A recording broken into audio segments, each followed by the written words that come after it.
What's up, Internet? Welcome back. This is Loser22.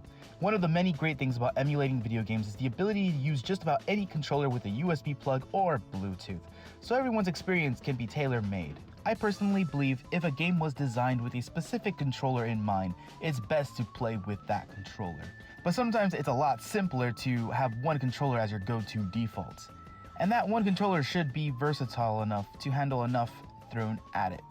But before I get into it, let me just remind you guys that this is a forum discussion video. So if you have a favorite controller, let me know down below for discussion and subscribe for more content. That one controller for me personally is the Wii U Pro controller. It's a wireless Bluetooth controller that charges with a USB mini plug.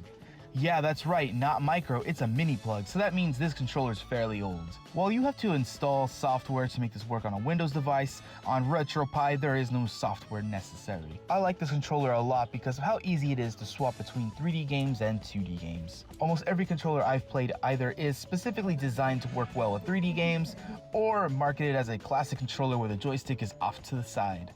Instead of the joysticks being asymmetrical, both sticks are moved to the top, pushing the 4 buttons down, aligning it with the D-pad. By the way, this is probably the last time Nintendo made an amazing D-pad.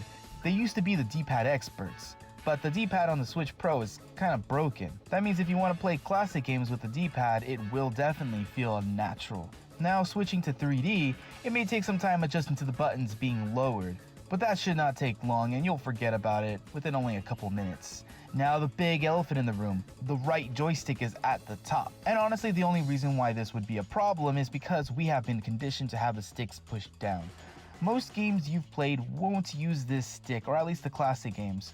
But if you're an FPS enthusiast, or first-person shooter, not frames per second, it's worth taking some time to learn. The only thing is you'll probably have to remap buttons because usually the jump button is right next to the right joystick.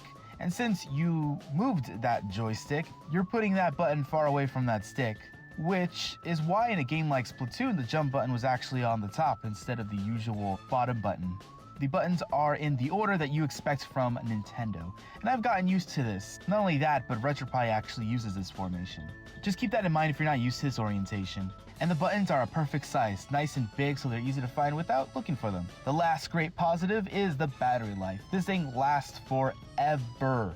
Now let's get into some things I think could improve this controller. You know, in case Nintendo wants to re-release this controller to work with the Switch. Now, there's nothing entirely wrong with the joysticks. I just personally prefer an octagon gate. It's something that I really loved about the GameCube controller. And one small thing, although it's kind of a nitpick, I wouldn't mind pressure-sensitive triggers. The last thing I would change would be the USB plug.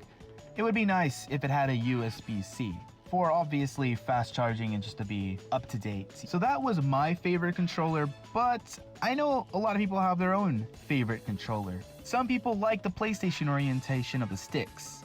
Others feel that 360 just makes them feel at home. But let me know what you think. What is your favorite controller? What controller makes you feel like you can just quickly go to? Let me know down below, and if you like discussion videos just like this one, subscribe and I'll be back with more.